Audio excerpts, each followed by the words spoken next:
मित्रकाण, आज वास्तव में आपके सामर्थ्य से परिचय हो गया। बिना शस्त्र स्पर्श किए आपने पांचाल के सैनिक को परास्त कर दिया। आप अद्भुत हैं। सामर्थ्य शस्त्र नहीं मांगता राजकुमार, अवसर मांगता है। आपने जो साहस किया उसके लिए आपको अभिनंदन। ये युद्ध साहस नहीं था मित्र। नहीं राजकुमार, मैं युद्ध की बात नहीं कर रहा हूं। राज्य की मर्यादाओं को तोड़कर सत्य के पक्ष में खड़े रहने के लिए साहस की आवश्यकता होती है। आइए, पधारिए।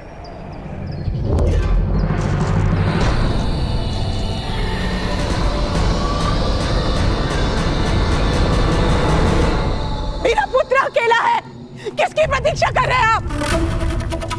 जाइए, उसकी रक्षा कीजिए, सहायता कीजिए।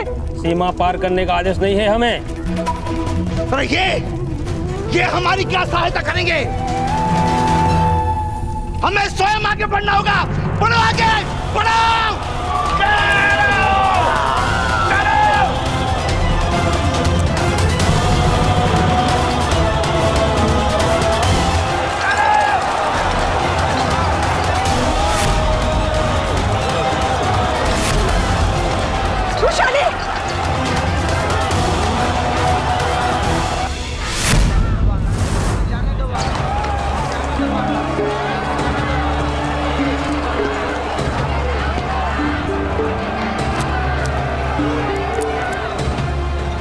रक्षा कीजिए महामहिम, हमारे सूतों का कोई आधार नहीं, एकमात्र आपको छोड़कर। मेरे पुत्र की सहायता कीजिए, बंदी सूतों की सहायता कीजिए। शांत हो जाओ राधा। चेतावनी दिए बिना मैं सीमा का उल्लंघन नहीं कर सकता।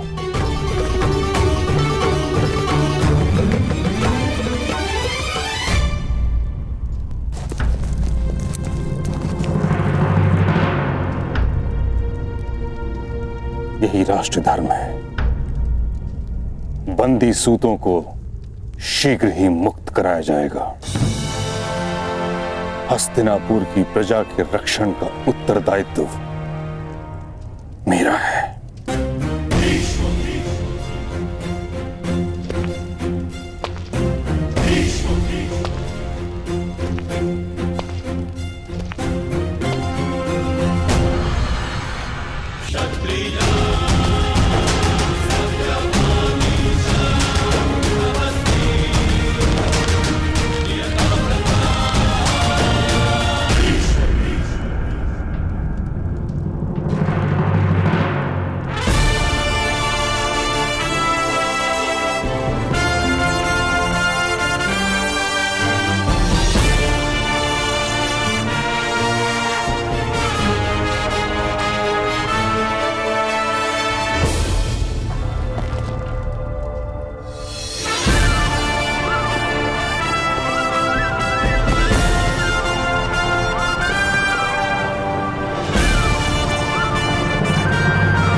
पितामह, यदि मित्र कांड ना होते तो सूतों की रक्षा हो ही नहीं पाती।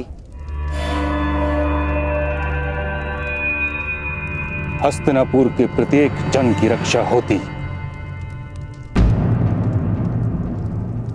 किंतु आपने बिना चेतावनी के सीमा का उल्लंघन करके राष्ट्र धर्म का अपमान किया है।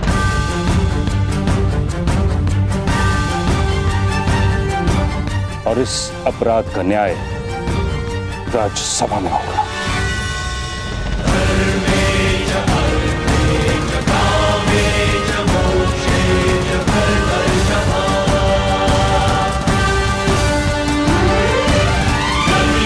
प्रजा के प्राणों पर संकट हो, उस समय राष्ट्र धर्म का विचार करना अधर्म है। महामहिम भीष्म, मौन रहो।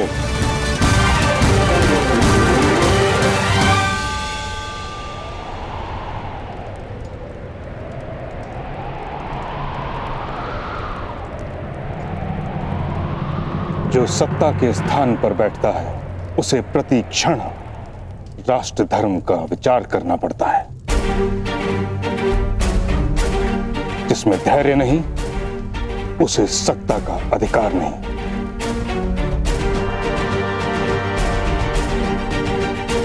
आपके धैर्य का परिणाम यह भी हो सकता था कि इन सूतों की मृत्यु हो जाए। तुम्हारे और राजकुमार दुर्योधन के अविचारी कार्य का परिणाम यह भी तो हो सकता था कि कुरु और पांचाल जैसे दो बड़े राष्ट्रों के बीच युद्ध हो जाता।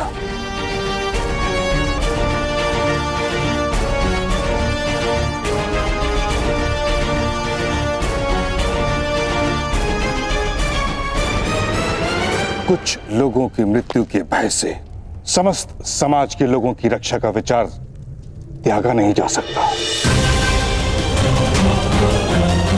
यही राष्ट्र धर्म है।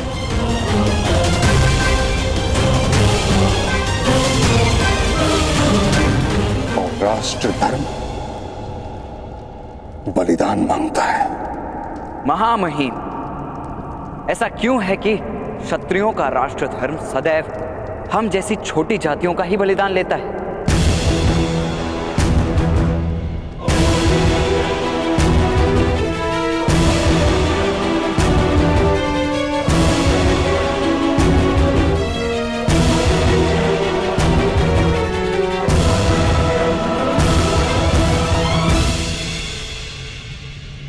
क्योंकि ये प्रश्न पूछने का साहस आज से पूर्व किसी में नहीं था कर।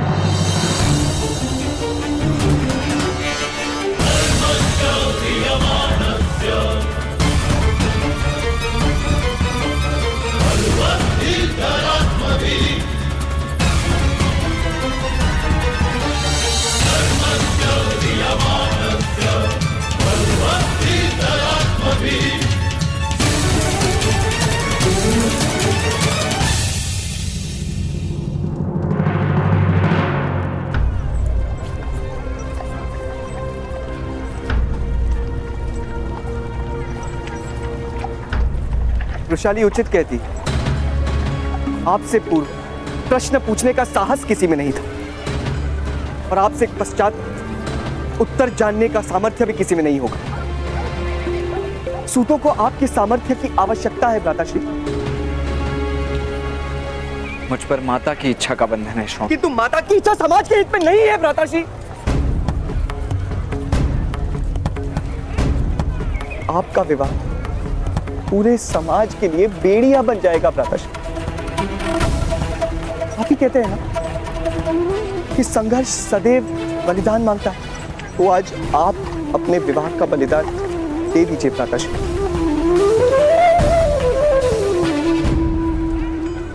मैं वृषाली का बलिदान नहीं दे सकता शौन।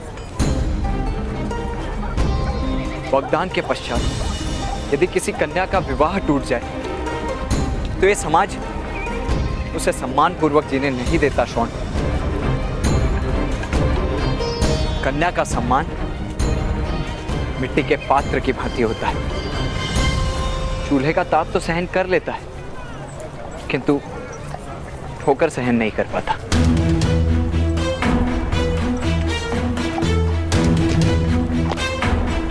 अब ये बंधन नहीं टूट सकता शौन, नहीं टूट सकता। असंभव। तुम मेरे पुत्र से विवाह करने से मना कर रही हो? चली जाओ यहाँ से। तुम्हारा साहस कैसे हो विवाह से मना करने का? कर्ण से श्रेष्ठ तुम्हें समग्र सूत समाज में और कौन मिलेगा? कर्ण अद्वितीय है, दिव्य है वो। मैं जानती हूँ माता,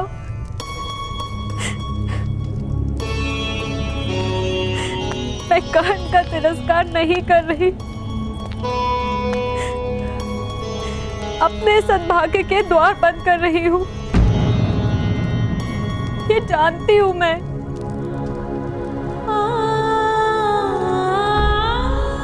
यदि जानती हो तो फिर इस निर्णय का क्या कारण है वृषाली?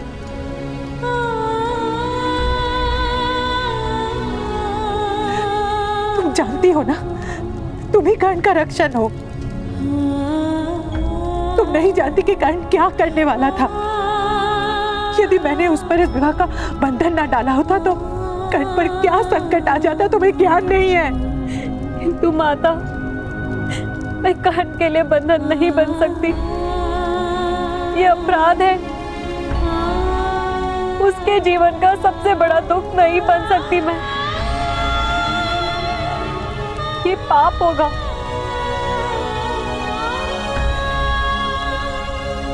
मुझे क्षमा कर दीजिएगा माता।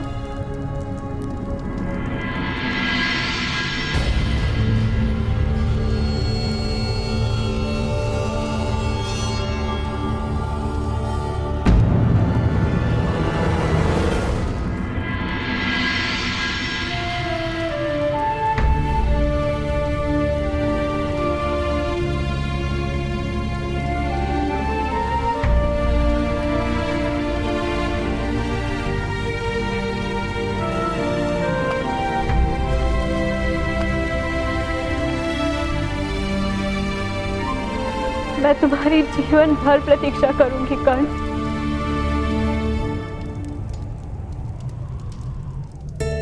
जाओ, लक्ष्य भेद करो।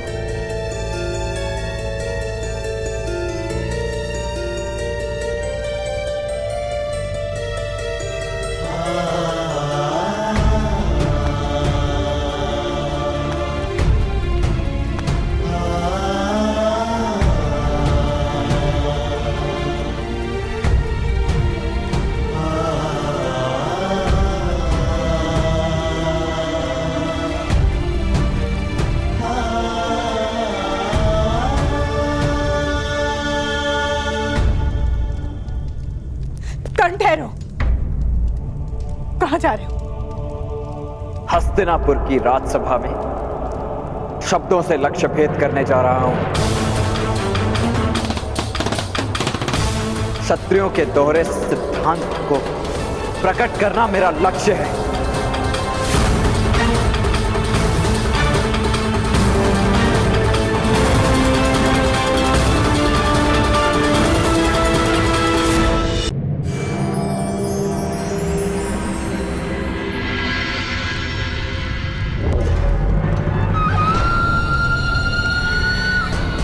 राजकुमार, राज्य को चलाने के लिए नीति और सिद्धांतों का ज्ञान होना आवश्यक है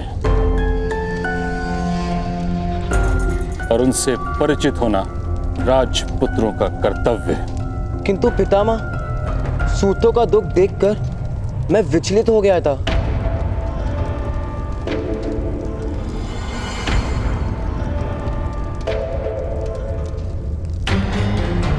कुछ सूतों का दुख देखकर आपके हृदय में दया उत्पन्न हो गई, ये जानकर संतुष्टि मिली मुझे।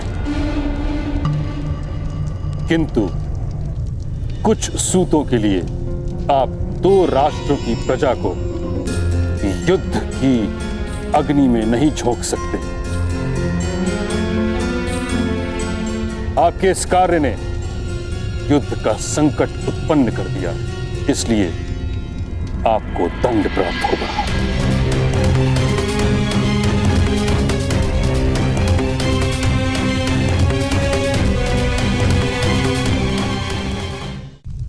महामहिम,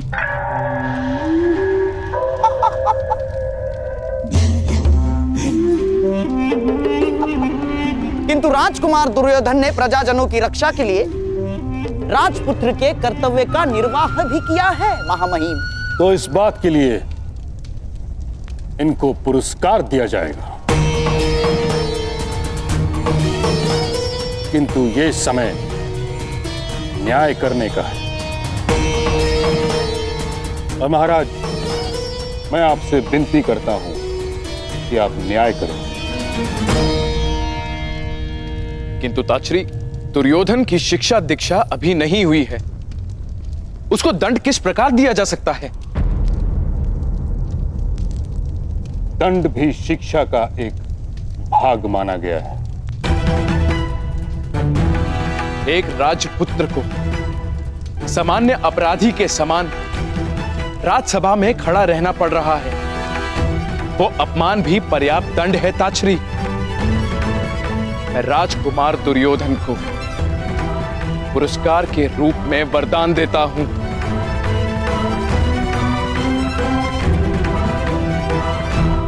कि वो अपने जीवन काल में मुझसे एक बार जो भी वरदान मांगेंगे मैं उन्हें अवश्य दूंगा।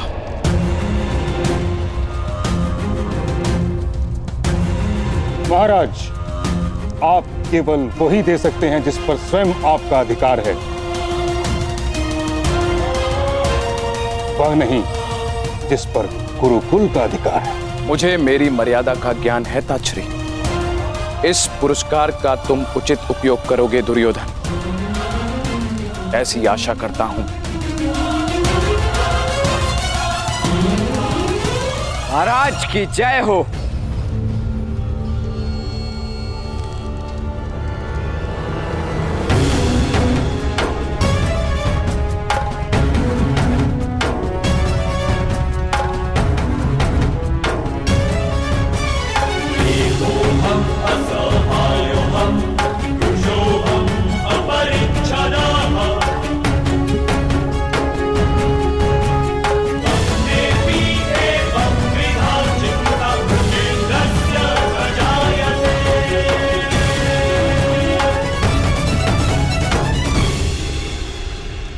मैं भी अपना पुरस्कार प्राप्त करने आया हूं महाराज।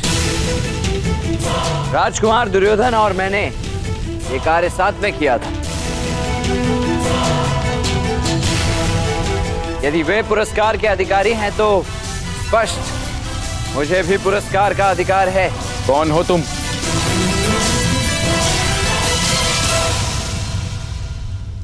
पिताश्री, ये सूत पुत्र कर्ण है।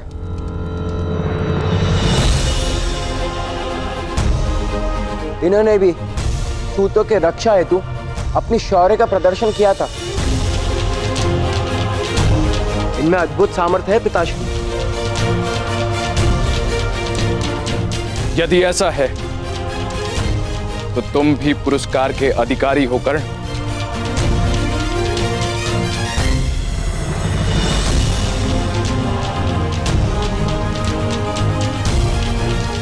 महाराज, जिसे युद्ध करने का अधिकार नहीं, वो दूसरों की रक्षा किस प्रकार कर सकता है?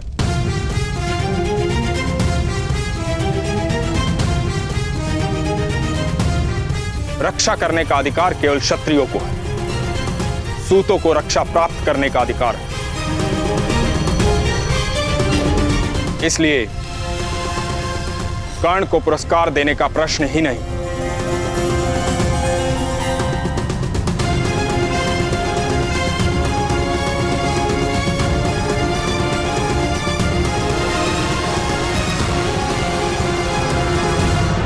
यदि पुरस्कार नहीं तो दंड दीजिए महामंत्री। मैंने भी राजकुमार दुर्योधन की ही भांति बिना आज्ञा लिए पांचाल की सीमा का उल्लंघन किया है। यदि उन्हें दंड मिल रहा है तो उसका भागी मैं भी हूं। क्या उस समय तुम्हारे हाथ में शस्त्र था? मेरे तो हाथ ही शस्त्र हैं। राज सेवक अथवा राजपुत्र को राजनीति की मर्यादाएं होती हैं।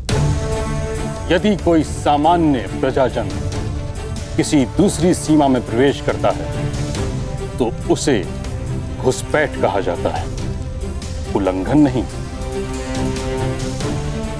पांचाल अवश्य तुमको दंड देगा। हस्तिनापुर के लिए यह अपराध नहीं।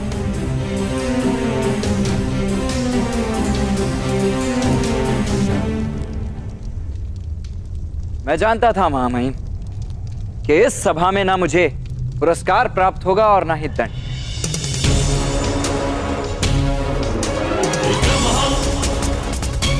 मेरे प्रत्येक कार्य को नियम, सिद्धांत और नीतियों के मायाजाल में लुप्त कर दिया जाएगा, क्योंकि यदि आप मुझे दंड या पुरस्कार देंगे तो इसका अर्थ यह होगा कि मुझ में सामर्थ्य भी है और युद्ध करने का अधिकार भी।